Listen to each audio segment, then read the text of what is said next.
Cuban, fui me sigue matando Cuban, sepa con sal. Hey, what's up everyone? This is Jerry from the StogieReview.com bringing you another video cigar review, and this week I'm bringing you the Romeo y Julieta Habana Reserve. This is the Bellicoso size. As you see, it's actually a square pressed Bellicoso. It comes in about 6 inches long with a 52-inch ring gauge. These are made in Honduras. It contains a Nicaraguan binder, Nicaraguan wrapper, Nicaraguan binder, and a mixed filler of Nicaraguan and Honduran tobacco. You could get these. I got these as a box over at JR Cigars.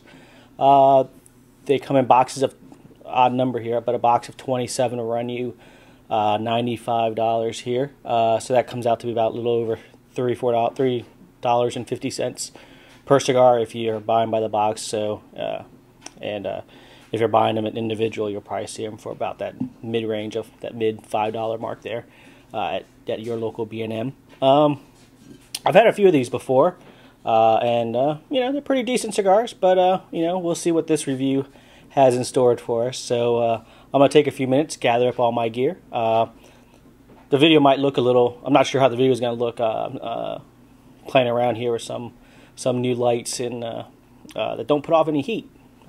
So I'm not sweating by the end of the video. Anyways, so if the lighting looks a little off or anything, I apologize, but hopefully it doesn't, and hopefully it looks actually kind of good. But anyways, I'm going to gather all my things here, and we'll come back and we'll start smoking the Romeo y Julieta Habana Reserve. So stay tuned. All right, I am back. As you can see, just started smoking my my square press Bellicoso sized Romeo y Julieta Habana Reserve. A little note about the cigar, about my purchase of the cigar. I've actually had these for a while. I think I purchased these back in September or October of 2007, and my original thought was to kind of do a group review between with myself and some of the other podcasters out there, like Chris Trotter over at Cigar Alliance and Bob and Dale over at Dogwatch and a few others, just to kind of do like a group review of this. It's back when I was doing the Stogie voice, since I didn't have time to do videos, but unfortunately life events happened, and yeah, and that didn't take place. So you know, these have been sitting in my humidor since then. You know, just sitting there and aging. You know, when I first started smoking these cigars, I was kind of torn, because you know, I'd have one and really like it, then I'd have another one, and it just seemed like it was kind of out of place, kind of green, I guess you could say. The flavor consistency was always just always erratic, and I couldn't make heads or tails out of it. That's kind of why I wanted to do a group review, to see what others thought. But ever since I started smoking these again now, since they've been aging, they've been doing, the consistency of the flavors have been spot on throughout all the cigars I've smoked of these. And so they've been, I think, a few months of age on them really helped it out. Oh, initial flavors right now is just kind of like a smooth, hearty, earthy flavors to it. You get a few hits of a little cocoa in there, but not much. It's just a real earthy base, but real smooth. So lots of smoke coming off it, as you can see. But as always, I'm going to take a quick break. Quick for you. I'm going to sit back, enjoy my cigar, and I'll come back and check in with you guys about the halfway point, and we'll see how we're doing. And yeah, I'll do a little small talk. I know a lot of people. Some people don't enjoy it. Some people do. So I'll just try to not do a lot of it. But, you know, like I always say, you know, I always use this kind of do my personal thing as well. It's cheaper than therapy. So, so you know, as always, bear with me. But, hey, listen, I'm going to take a break, and I'll come back and see you, Wilson. All right. I am back, ladies and gentlemen. about a third of the way into the cigar, approaching that halfway point, I guess you could say. Not really approaching the halfway, just still in the first third. I gotta tell you, it's going really well. I've had a few minor burn problems, but for those of you that have smoked a lot of square pressed cigars, you'll know that's kind of an issue with box press cigars. They kind of seem to require a little more attention, a few more touch ups here. But other than that, it's going really well. I'm enjoying immensely the flavors, and it's one of those things where the body kind of builds up over time. The flavors build up over time. Like I said in the beginning, it kind of starts off like kind of smooth with a little bit of cocoa in the background, but once you get into it, it really it starts to, like I said, build up. The body of it starts to build up. You start getting a nice little sweet, spicy, tingling sensation on your tongue. Still real earthy in base flavor. Like I said, sweet and spicy flavors. Kind of creamy. What else? Nutty. A few undertones here of nuttiness. But yeah, overall it's going pretty well. Easy draw. Like I said, a few minor burn issues, and that's pretty common with box press cigars here. So with that, I'm gonna continue to enjoy the cigar.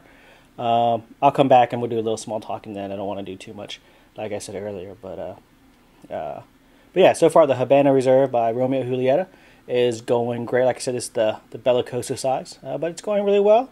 And it's going to continue to do so, I believe, if it stays consistent with all the others that I've smoked. So I'm gonna relax and smoke this, and I'll come back after I pass the halfway point. So stay tuned. All right, hello again. About midway through the halfway point of the cigar, and like I said before, it's going great. The flavors are still building up. Great flavors here. Nice earthy base. Got that spicy sweet thing going on. A little tingling sensations on your tongue. You get little hints of cocoa and little bit of nuttiness in there, but some spice as well to give it a little body. I really like it. I gotta tell you that. I'm not gonna lie. It's a very enjoyable cigar. Time in the humidor really has done this cigar wonders. 6 or 7 months ago when I first bought them, like I said in the beginning, they were very inconsistent with flavors. I'd have one that I really love, and then one or two that were just like, dude, what the hell did I smoke the first time? But it seems that time in the humidor, that aging in the humidor has really done it wonders for this cigar. It's kind of more, it's still smooth like you get from the Dominican Romeos, but it's got that little extra full body profile, little extra oomph to it that really makes the cigar very enjoyable. And for if you buy them by the box at $3, they come out to be about $3 per cigar if you buy by the box, or you're probably end up spending about $5. Not too bad, not too shabby there on the price point. Who would smoke this? I think almost anybody would enjoy smoking it. I think I reviewed that Macanudo Maduro, and I talked about how that'd be a perfect fit for someone, for the beginner smoker who just wants to try a Maduro and get those initial flavors of a Maduro. I think this guy is a pretty good intermediate cigar, but I think it has enough changes in it, it's not a one-trick pony. It's got enough diversity in it that the more experienced smoker would enjoy. I could see someone, keeping a 5-pack of these in a humidor, smoking them. Maybe not an everyday smoker, but someone who smokes 2-3 a week would enjoy this. It's a really solid cigar. Really great flavors.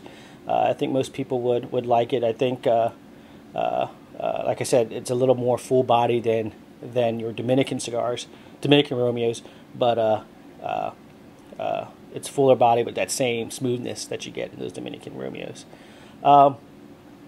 So as far as what I've been up to, I recorded episode 32 of Your Questions, My Answers. As a matter of fact, that will probably post post to the site before this does. So yeah, it was kind of cool. It was really cool. I'm not kind of cool, but it was really cool. I kind of felt kind of a fish out of water, like it was my first episode all over again. And I know I gave Walt all kinds of problems with my videos since everybody else was using a Mac, using a PC, and I'm a Mac. So it took a little work there. Hopefully I didn't cause Walt too much of a headache there. So when you watch episode 32, if you haven't watched it, go watch it now. If you have watched it, be sure to go back and leave some comment love for Walt, because he's really did an amazing job there working with me to get the video up and put together. So I need to give another shout out to Dennis over at the StogieBaby.com, because he did a great review of one of my favorite cigars that I just kind of forgot about. That's the Carlos Tarano 1916 cigar. That's a fabulous Cameroon cigar. Great flavors in there. And he gave it a respectable B. Can't beat that. And it was just a great review. So head over to thestogiebaby.com, and I'll put a little thing down here for you. And check out Dennis's reviews if you haven't. And Dennis is also one of the guys I follow and who follows me on Twitter. So like I've said in all my other reviews, be sure to check out twitter.com and follow me, follow Dennis, follow Walt and Brian, and even Bob from Dogwatch Cigar Radio. Recently signed up, but most people who watch our reviews on the Stogie Review, listen to the Dogwatch Cigar Radio podcast. So all about what's going on there with Bob and Dale. So, anyways, I'm gonna continue to smoke my cigar, my Romeo y Julieta Habana Reserve, and I'll come back when I get close to the end, and we'll tie up all the loose ends and close out the review. So stay tuned. All right. Back here to finish up my review of the Romeo y Julieta Habana Reserve. Real quick, one last thing about Twitter. The last segment I talked about, I was talking about Twitter, and I really need to make some West Coast Twitter friends. It's 3:12 a.m. Sunday morning here on the East Coast. Sometimes it's tough for or sometimes impossible for me to get some sleep. So I really need some Twitter friends here to talk to here on the West Coast. I got Cal out there, I think in La Jolla, California, our resident hypnotist. But I need to make some more. So if you're on the West Coast, really get into Twitter. Look me up. Like I said, sometimes it's just mind gets moving and it's hard to wind down and fall asleep. But anyways, about the finishing up, I really enjoy the Habana Reserve. You have to ding it a few points.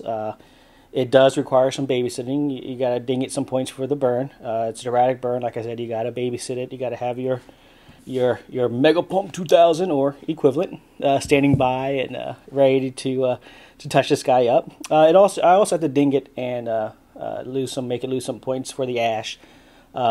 It's definitely one of those cigars that you want to be sure, Brian Hewitt, you want to be sure, Mr. Hewitt, that you're wearing pants when you smoke, because it's a very loose ash, and even though it's just a small amount of ash here, it's very flaky and it will fall on you in a heartbeat without warning. One thing I didn't mention, it's a very slow burner. I've been smoking this now for about an hour and 20 minutes, which for me is a very long time. Very, very long time. And even though I'm a fast smoker, the flavors really want to make you slow down and enjoy the cigar.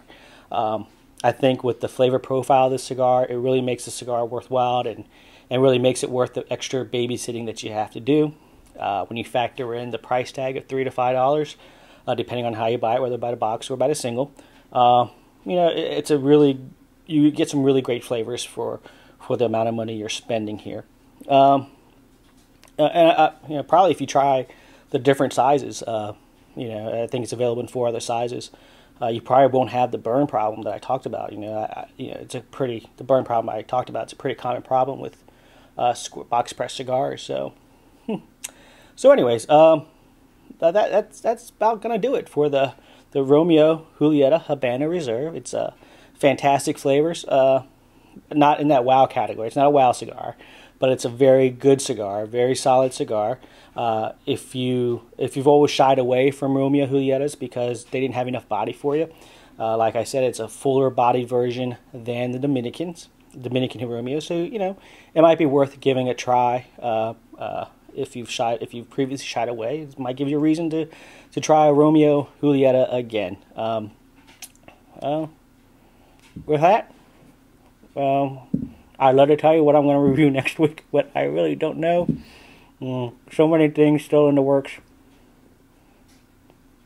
I know everybody keeps asking about doing another CI Legends. I'd say probability of that's probably about 65%, but you never know. Some other cigar could pop in my head and be like, oh, it's time to review it. Like, I don't know. But anyways, that's going to wrap it up. Thank you for watching. Thank you in advance for any and all comment love I get on this video. And hope the lighting. Let me know how the lighting works for you. If you notice a difference, or better, worse, the same, no difference. If it's no difference or worse, it's going to suck since I spent money on extra new lights. But for professional lights. Anyways. Until next week, folks. Long freaking out.